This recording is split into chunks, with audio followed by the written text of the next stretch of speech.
Hello bookish people, my name is Annie and today's video is my 2025 reading goals, including trying to read over 100 books for the first time ever.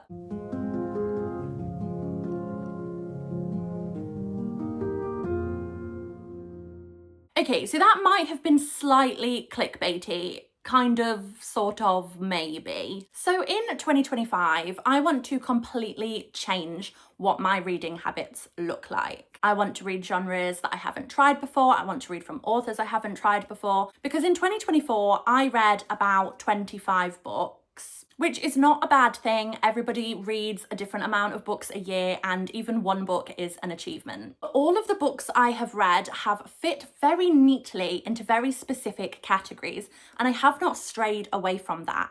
And I think if maybe I opened up my options a little bit more, I would be reading a lot more books. In previous years, I've read between 70, almost 100 books in a year. Then as I started finding my favourite books, I really peg-holed myself into certain genres and just did not stray. So I have been exclusively reading witchy, dark magic, eerie, creepy, YA and adult books for the past couple of years. And it just means I'm not reading anything else and I'm not picking up books a lot because I'm sticking solely to that subcategory of fantasy. So in 2025, I plan to completely scrap that habit and pick up a lot more books. So I have 8 goals for 2025. Some of them are personal goals that are just for me to do with my reading, and the others are how I am going to make sure I am picking up books that are new to me, books that maybe aren't on my radar, books that maybe I haven't heard of before, authors I've not tried, genres I've not tried, books that maybe I've seen and dismissed because I thought it wasn't for me. I really want to diversify my reading tastes next year. There are obviously going to be some obstacles to reaching my goals because I now work full-time, and in previous years I wasn't working full-time. So I had a lot more spare time to dedicate to books, whereas this year I have started a full-time job. I've recently gone down to part-time, but it still takes up a lot of my reading time. Obviously, the world isn't just about reading all the time, but it does mean I have limitations of when I can read. There's also the money factor. Books cost a lot of money and they seem to just be rising in price. I do read on my Kindle, I do shop secondhand, I shop in my local indie bookstore which sells books for as low as £2.50. There are obviously ways to get books cheaper, but for the most part, reading is an expensive hobby. I am getting married this year, so most of my disposable income is going towards the wedding, but that is at the beginning of 2025. So once that is over, God, that sounds like I'm just like wishing it away. But once I am married and that is all paid for, it means I will have more money to spend on books, and that is exactly what I intend to do. I also want to make sure I'm prioritizing my other hobbies. I don't just want to become a reading machine that is constantly glued to a page. I do have other hobbies. I like to game with my partner. I like to play Sims. I like to watch TV. We are currently rewatching all of the Marvel films in chronological order, and I want to make sure I'm dedicating time to that. Me and my partner also plan to launch our own small business in 2025, so that's going to take up a lot of time. So there are reasons why I may not achieve all of my reading goals, but at least I'm aware of them, and that makes it a lot easier to overcome them. When you know they are there, you can plan around them and you can factor that into your reading plans. So let's get into the 8 goals. So the first goal is why my intro was slightly clickbaity, but also not. I want to read 10 books a month. That is what I would like to achieve. I don't know if that is achievable because I have never done that before consistently. In the past, and I'm talking a couple of years ago, there were times when I read 13 books in a month, but then the next book I might only read 2, and it depends on the length of the books.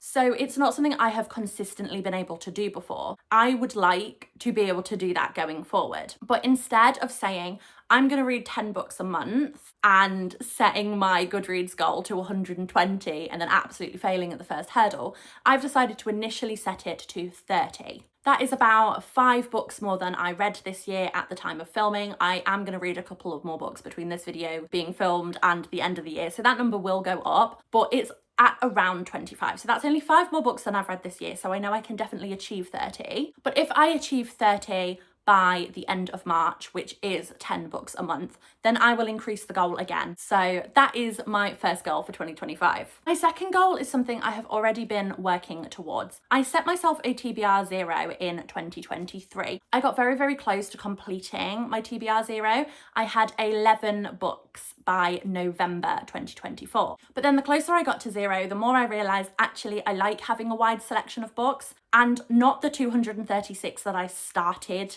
at in 2023, but maybe somewhere between 20 and 50 books. So I have a wide selection and I've always got something to read, and I don't get this panic that I started to get when I had 11 books of what happens when I run out. So my goal is to make sure I am reading all of the books that I have bought that year. And so far I'm doing a really, really good job of it. So the oldest book on my current TBR was actually bought in June 2024. So we're only working 6 to 7 months backwards. Currently my TBR sits at around 40 books. The way that I'm going to make sure that I am reading these books is I have divided them up and assigned them to a month. So I will try and get those books read in a month, so that my 2024 TBR is done by the end of 2025. And then as we move into 2026, I can focus on my 2025 and doing it that way. So there's never more than a year's worth of books to read. My next goal is a new challenge that I have set myself, and it is the book box backlist.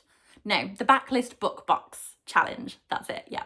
So I have made a big spreadsheet. I blooming love spreadsheets of all of the books that have been released in Fairy Loot, Illumicrate and Owl Crate. And I have put them all in a big spreadsheet, and my goal is to read through them all. I know that I am not going to be able to read all of these in 1 year. And it isn't my goal to read them all in 1 year. It's just my goal to read as many as I can. So I have already bought a few, and I am planning to pick up as many as I can in 2025 and do some vlogs about them, reading like old ones, because some of those boxes started back in 2016. So it'd be really interesting to see how those books fare now. Do they still stand up to the hype? How do they compare to how reading tastes have changed? So I'm really interested to read some OGs, books that I have seen but never picked up, books that I've gone, yeah, that's not for me, but I'm now willing to give a try. So I think this is going to be a really, really fun challenge. The next way that I am going to pick up books that aren't necessarily on my radar is reading the Goodreads Choice Awards winner. So I do actually have a vlog going up on the 1st of January, hopefully if I get it finished in time, but it will be around then, of reading 4 of the YA Fantasy nominees from the 2024 awards. I thought this would be a really good way to pick up books that are not on my radar and not in the little witchy box that I have forced myself into. And no spoilers for that vlog, but I am really glad that I have set myself this goal. And just to clarify, I have not gone out and bought all of the books that were winners or nominees. I have made a list of the ones that I am interested in reading. There are some that, again, I can blanket say, no, I'm not going to read historical, for example, because that's not for me. But some of them I am willing to give a try. I have made a big list. I've added them to my Amazon wish list, and when they go down to a reasonable price, I will pick them up and do a vlog. The next goal is quite similar to the other two, but this is the Waterstones best reads. So on the Waterstones website, they have a blog, and every month they do a roundup of the best books. So I have gone back through the 2024 books. I have made a list. I love my lists. And made a note of all of the ones that I am interested in reading, and I am going to try and read those throughout 2024. So that's another really good way to pick up books that aren't on your radar, because like I said, that video hasn't gone up yet. This is the problem with filming out of order. I watch a lot of BookTube, but I tend to only listen to the reviews of books that I'm already interested in, that are already on my radar, things that are witchy, things that are dark, that sort of thing, like a cottagecore but creepy vibe. Those are the kinds of things I gravitate towards. So all of the videos and like book content online that I have been consuming have all aligned with my tastes. So I needed a way to really like widen the net of what's on my radar, what I'm hearing about. And I have looked at some blogs, and any videos that I speak about books I've found on a blog, I will link that down below, of course. And the same with Instagram. I found lots of Instagram accounts that make little lists of books, and I have saved them all, and I'm going to use them to generate ideas. But obviously I will give credit to the people who have curated these lists and made this content, because it's not mine. I'm just taking their recommendations. So they will obviously all be linked, and credit will be given where credit is due, because people work really, really hard on these lists and they definitely deserve credit. And I don't want to make a video. I don't know. For example, I saw one the other day and it was like 18 YA books that are cute. So if I then picked some of those books and read them in a vlog, it would feel like I'm using someone else's content because they made the list. They put the effort in. I didn't go out and find them of my own accord. I've just used someone else's Instagram post. So obviously credit will be given to the people who've put the hard work in. So goal number 6 relates to the other goals, and that is to diversify my reading tastes. So by the end of 2025, I want to have read books by so many different authors, and I do admit it, most of the authors that I read from are white cis women, quite often sapphic, but not always. That doesn't sit comfortably with me. That makes me feel incredibly uncomfortable because I don't think I am consciously doing that, but clearly there is something wrong there. So I would like to really increase my range of authors that I'm reading from and discover new points of view, because actually, I'm just reading from people who are like me, who have similar tastes, similar life experiences, similar like sexual attractions. I am completely limiting myself. And where is the fun in that? Although there are some categories / genres that I have always put a blanket ban on, I am gonna, maybe just pull the blanket back a little bit and dip my toe into genres that I've always just gone like, no. So sci-fi, for example, I have never enjoyed a sci-fi. I don't think. But I am going to dip my toe into the sci-fi genre, see if I can find something I enjoy, give something a go. Same with romance. I'm really not a romance person. Adult romance is not for me. YA romance I have read and enjoyed, but it's not something I will like gravitate towards, but I want to give some of those more of a try. Historical fiction, again, something that I'm not comfortable with, but I will try. I just want to be trying new things, not just say, no, I've read 2 books in that genre and I didn't enjoy them, and then just that's it for all of them. I want to give new books a try. I don't want to just be reading this really small subsection of books, and I will still read those books. Absolutely, I will pick up those books at every given opportunity, but I want to be reading other things too. My next goal is channel related. I would like to get 200 subscribers by the end of 2025. I'm aiming small. That's around 30 subscribers in 365 days.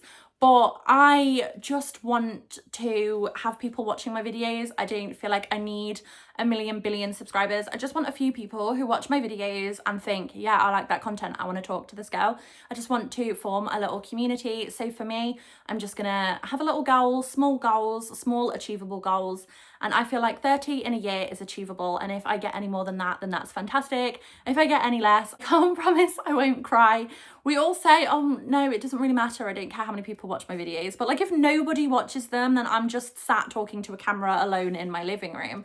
And I started this channel because I want to connect with people with similar views and similar tastes. And I want to talk to people about books. I don't really have any bookish people in my life. My partner reads a bit, but she doesn't read as much as me, and we read very different things. None of my friends really read, so I want some book friends. So yeah, if you're watching this video and you haven't subscribed, please do, and please chat to me in the comments because it would be really nice to have just some bookish friends on the internet. I would love that. And my last goal is related to my bookshelf. It's a bit of a strange goal, but I would like a black bookshelf full of books. I started reading on my Kindle back when my son was born, so I could read in the night during the night feeds. And since then, I have never gone back to paperbacks. I have just always read on my Kindle.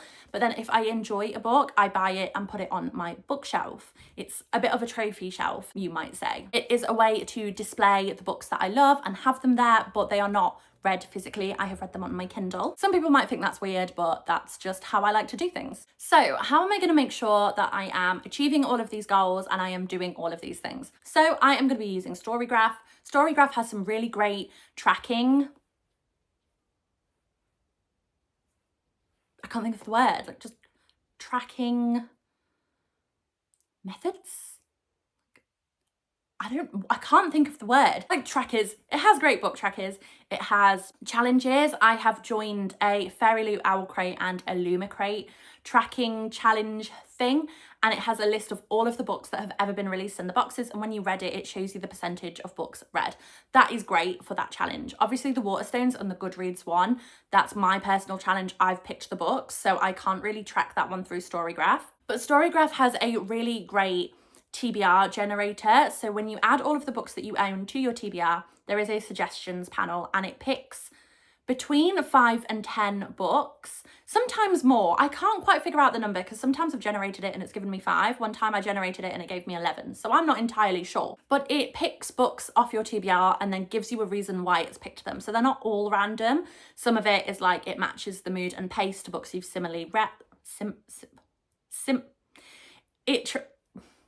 It matches the mood and pace of books that you have previously read and enjoyed. It has books that are really popular on StoryGraph, books that are in your reading challenges list. It has loads of different ways of picking your TBR. So I'm going to use that to make sure I am picking up books regularly and diversifying what I'm picking up so I don't just gravitate towards the same things again because I'm not picking what I'm reading that month. This channel is going to hold me accountable. You are going to see what I am reading. If I set myself a TBR of 10 books and then in my wrap up I read one, you guys are going to know. So I am using this channel as a way to hold myself accountable and also chat about the things that I've read. And I want to chat about books. So I feel like this channel is going to be a great motivator for picking up new books. I have also joined Bookstagram. Obviously being a Kindle reader, I can't do all the pretty aesthetic book stacks with all the pine cones and leaves and fairies that you have captured in your book garden.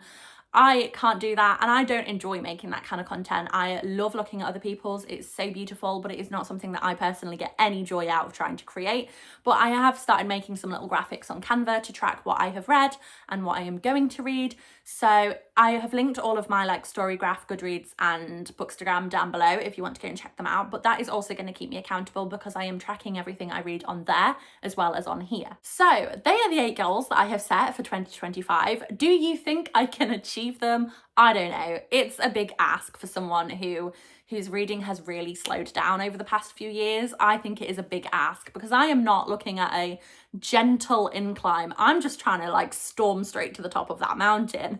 I am not going easy on myself at all. So can I achieve them? Who knows? Please let me know down in the comments. How many books are you aiming to read this year? What is your most anticipated book of 2025? What can you not wait to get your hands on and read? Are you saving a book? Is there a book that you would read right now, but you are saving it for 2025? Let me know. I would love to know. If you would like to check out my other videos, then there are some. There aren't many. This is a new channel, but there are some for you to go and have a look at and choose from. I would love it if you subscribed so I can see you again and we can chat about books. And if you watched all of this video, leave a little like clinky glass emoji, you know, the champagne ones, to celebrate the new year. I don't drink champagne. I will be ringing in the new year with a lovely wine glass full of lemonade. But yeah, leave one of those little emojis so that I know you were here all the way to the end. And yeah, I will see you again in my next video. I hope you have a really lovely rest of your day. Goodbye.